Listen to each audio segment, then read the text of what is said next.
ನಮಸ್ಕಾರ ಸ್ನೇಹಿತರೆ. ಬೈಬಲ್ನ ಕೊನೆಯ ಪುಸ್ತಕವಾದ ಪ್ರಕಟಣೆಯಲ್ಲಿ ಒಂದು ತುಂಬಾನೇ ನಿಗೂಢವಾದ ದರ್ಶನವಿದೆ. ಅದು ಎಷ್ಟೋ ವರ್ಷಗಳಿಂದ ವಿದ್ವಾಂಸರು, ನಂಬುವರು ಎಲ್ಲರನ್ನೂ ಯೋಚನೆಗೀಡು ಮಾಡಿದೆ. ಹಾಗಾದ್ರೆ ಇಂದು ನಾವು ಆ ರಹಸ್ಯವನ್ನ ಭೇದಿಸೋಣ. ಯಾರು ಆ ಸೂರ್ಯನನ್ನು ಧರಿಸಿದ ಸ್ತ್ರೀ? ಒಮ್ಮೆ ಕಲ್ಪನೆ ಮಾಡಿಕೊಳ್ಳಿ. ಆಕಾಶದಲ್ಲಿ ಒಂದು ಅದ್ಭುತ ದೃಶ್ಯ. ಸೂರ್ಯನನ್ನೇ ಬಟ್ಟೆಯ ಹಾಗೆ ಧರಿಸಿಕೊಂಡಿರೋ ಒಬ್ಬ ಸ್ತ್ರೀ. ಅವಳ ಕಾಲುಗಳ ಕೆಳಗೆ ಚಂದ್ರ ಮತ್ತು ತಲೆಯ ಮೇಲೆ 12 ನಕ್ಷತ್ರಗಳ ಒಂದು ಭವ್ಯವಾದ ಕಿರೀಟ. ನೋಡಕ್ಕೆಷ್ಟು ಅದ್ಭುತ ಅಲ್ವಾ? ಆದರೆ ಈ ಪ್ರಬಲವಾದ ಸಾಂಕೇತಿಕ ಚಿತ್ರಣದ ಹಿಂದಿರುವ ನಿಜವಾದ ಅರ್ಥ ಏನು? ಇದೇ ನಾವಿಂದು ಬಿಡಿಸಲಿರುವ ರಹಸ್ಯ. ಹಾಗಾದ್ರೆ ಈ ಮಹಾನ್ ಚಿಹ್ನೆಯ ಹಿಂದಿನ ಅಸಲಿ ಅರ್ಥವಾದ್ರೂ ಏನು? ಬನ್ನಿ, ಈ ದೈವಿಕ ಒಗಟನ್ನು ಒಟ್ಟಿಗೆ ಸೇರಿ ಬಿಡಿಸೋಣ. ಸರಿ, ಈ ಒಗಟಿನ ಮೊದಲ ಭಾಗ ಅಂದ್ರೆ ಮೊದಲ ಹೆಜ್ಜೆ, ಈ ಸ್ತ್ರೀ ಯಾರು ಅಂತ ಗುರುತಿಸೋದು. ಇಲ್ಲಿ ಒಂದು ವಿಷಯವನ್ನ ನಾವು ಮೊದಲೇ ಸ್ಪಷ್ಟಪಡಿಸ್ಕೊಳ್ಬೇಕು. ಈಕೆ ಒಬ್ಬ ವ್ಯಕ್ತಿಯಲ್ಲ, ಬದಲಿಗೆ ಒಂದು ಇಡೀ ಸಾಮೂಹಿಕ ಇತಿಹಾಸವನ್ನೇ ಪ್ರತಿನಿಧಿಸ್ತಾಳೆ. ಸಾಮಾನ್ಯವಾಗಿ ಅನೇಕರಿಗೆ ಅನಿಸ್ಬೋದು, ಬಹುಶಃ ಈಕೆ ಆದಿಮಾತೆ ಹವ್ವಳ ಅಥವಾ ಯೇಸುವಿನ ತಾಯಿ ಮರಿಯಳ. ಇನ್ನೂ ಕೆಲವರು ಈಕೆಯನ್ನ ಇಸ್ರೇಲ್ ಜನಾಂಗಕ್ಕೆ ಹೋಲಿಸ್ತಾರೆ. ಆದರೆ ನಾವು ಇನ್ನಷ್ಟು ಆಳವಾಗಿ ನೋಡಿದಾಗ ಸತ್ಯ ಇದಕ್ಕೂ ಮೀರಿದ್ದು ಅಂತ ಗೊತ್ತಾಗತ್ತೆ.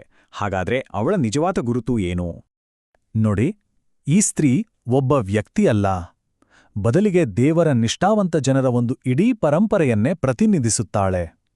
ಅಂದ್ರೆ ಮೆಸ್ಸಿಯನ ವಾಗ್ದಾನವನ್ನ ಯಾರು ಪಡೆದ್ರೋ ಅವರಿಂದ ಹಿಡಿದು ಇಸ್ರಾಯೇಲ್ ವಂಶಾವಳಿಯ ಮೂಲಕ ಕೊನೆಗೆ ವಧು ಅಂತ ಕರೆಯಲ್ಪಡುವ ಸಭೆಯವರೆಗೆ ಇವರೆಲ್ಲರನ್ನೂ ಈ ಒಂದೇ ಒಂದು ಚಿಹ್ನೆ ಒಳಗೊಂಡಿದೆ.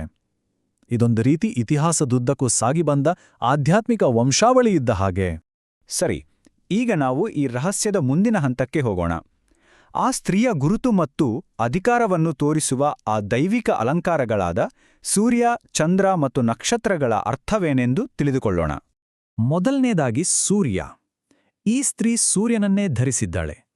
ಯೋಚನೆ ಮಾಡಿ, ಇದು ಕೇವಲ ಒಂದು ಅಲಂಕಾರ ಅಷ್ಟೇ ಅಲ್ಲ.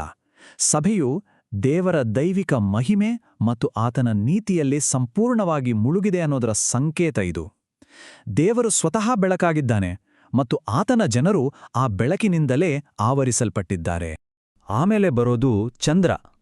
ಅವಳ ಪಾದಗಳ ಕೆಳಗೆ ಚಂದ್ರ ಇದೆ. ಚಂದ್ರನಿಗೆ ತನ್ನದೇ ಆದ ಬೆಳಕಿಲ್ಲಲ್ವಾ? ಅದು ಸೂರ್ಯನ ಬೆಳಕನ್ನೇ ಪ್ರತಿಫಲಿಸುತ್ತೆ.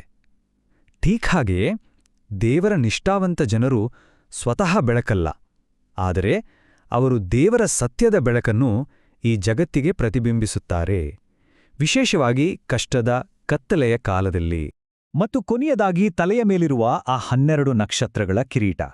ಇದು ಇಸ್ರೇಲಿನ 12 ಕುಲಗಳನ್ನ ಮತ್ತು ಯೇಸುವಿನ 12 ಅಪೊಸ್ತಲರನ್ನ ಪ್ರತಿನಿಧಿಸುತ್ತೆ. ಇದು ಸಭೆಯ ದೈವಿಕ ಅಧಿಕಾರ ಮತ್ತು ಕೊನೆಯಲ್ಲಿ ಸಿಗುವ ಗೆಲುವಿನ ಸಂಕೇತ.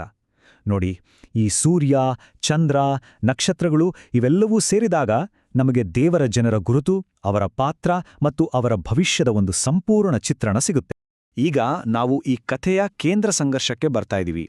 ಪ್ರತಿಯೊಂದು ಕಥೆಯಲ್ಲೂ ಒಬ್ಬ ಹೀರೋ ಇದ್ರೆ ಒಬ್ಬ ವಿಲನ್ ಕೂಡ ಇರ್ತಾನೆ ಅಲ್ವಾ? ಇಲ್ಲೂ ಹಾಗೆ ಈ ದೈವಿಕ ಸ್ತ್ರೀಗೆ ಒಬ್ಬ ನಕಲಿ ಪ್ರತಿರೂಪ ಇದ್ದಾಳೆ. ಸತ್ಯ ಏನು ಅಂತ ನಾವು ಅರ್ಥ ಮಾಡ್ಕೊಂಡ್ರೆ ಮಾತ್ರ ಸುಳ್ಳನ್ನ ಗುರುತಿಸೋಕೆ ಸಾಧ್ಯ. ಇದೊಂದು ದೊಡ್ಡ ವಿಶ್ವವ್ಯಾಪಿ ಆಧ್ಯಾತ್ಮಿಕ ಸಂಘರ್ಷ. ಒಂದು ಕಡೆ ವಧು ಇದ್ದಾಳೆ, ಅಂದ್ರೆ ಸತ್ಯವಾದ ಸಭೆ. ಮತ್ತೊಂದು ಕಡೆ ಜಾರಸ್ತ್ರೀ ಇದ್ದಾಳೆ, ಅಂದ್ರೆ ಭ್ರಷ್ಟಗೊಂಡ ಸುಳ್ಳು ಸಭೆ. ವಧು ದೇವರ ವಾಕ್ಯಕ್ಕೆ ಮಾತ್ರ ನಿಷ್ಠಳಾಗಿದ್ರೆ, ಜಾರಸ್ತ್ರೀ ದೈವಿಕ ಸತ್ಯರ ಜೊತೆ ವಂಚನೆಯನ್ನ ಬೆರೆಸುತ್ತಾಳೆ. ಈ ವ್ಯತ್ಯಾಸವನ್ನು ಗುರುತಿಸುವುದೇ ಆಧ್ಯಾತ್ಮಿಕ ಜೀವನದ ಒಂದು ದೊಡ್ಡ ಸವಾಲು. ಇಲ್ಲಿಯವರೆಗೂ ನಾವು ಬಿಡಿಬಿಡಿಯಾದ ಭಾಗಗಳನ್ನು ನೋಡಿದ್ವಿ. ಈಗ ಇವೆಲ್ಲವನ್ನು ಒಟ್ಟಿಗೆ ಸೇರಿಸಿ ಒಂದು ದೊಡ್ಡ ಚಿತ್ರಣವನ್ನು ನೋಡುವ ಸಮಯ. ಈ ದರ್ಶನ ಅನ್ನೋದು ಕೇವಲ ಒಂದು ಘಟನೆ ಅಲ್ಲ, ಬದಲಾಗಿ ಸಾವಿರಾರು ವರ್ಷಗಳ ಹಿಂದಿನ ಒಂದು ವಾಗ್ದಾನದ ಪರಾಕಾಷ್ಠೆ. ಬನ್ನಿ, ಇದು ಹೇಗೆ ಹೆಣೆದುಕೊಂಡಿದೆ ಅಂತ ನೋಡೋಣ. ಈ ಇಡೀ ಕತೆ ಶುರುವಾಗೋದು ಆದಿಕಾಂಡದಲ್ಲಿ. ಅಲ್ಲಿ ಸ್ತ್ರೀಯ ಸಂತತಿಯು ಸರ್ಪನ ತಲೆಯನ್ನು ಜಜ್ಜುತ್ತೆ ಅನ್ನುವೊಂದು ವಾಗ್ದಾನ ಮಾಡಲಾಗಿತ್ತು. ಆಮೇಲೆ ಆ ವಾಗ್ದಾನ ಯೇಸುವಿನ ಮೂಲಕ ಈಡೇರುತ್ತೆ ಮತ್ತು ಕೊನೆಗೆ ಸಭೆಯು ಸಾಕ್ಷಿಗಳಾಗಿ ನಿಂತು ದೇವರ ಸತ್ಯವನ್ನು ತಮ್ಮ ತ್ಯಾಗ, ಬಲಿದಾನದ ಮೂಲಕ ಜಗತ್ತಿಗೆ ಸಾರುವ ಮೂಲಕ ಆ ವಾಗ್ದಾನವನ್ನು ಪೂರ್ಣಗೊಳಿಸುತ್ತೆ.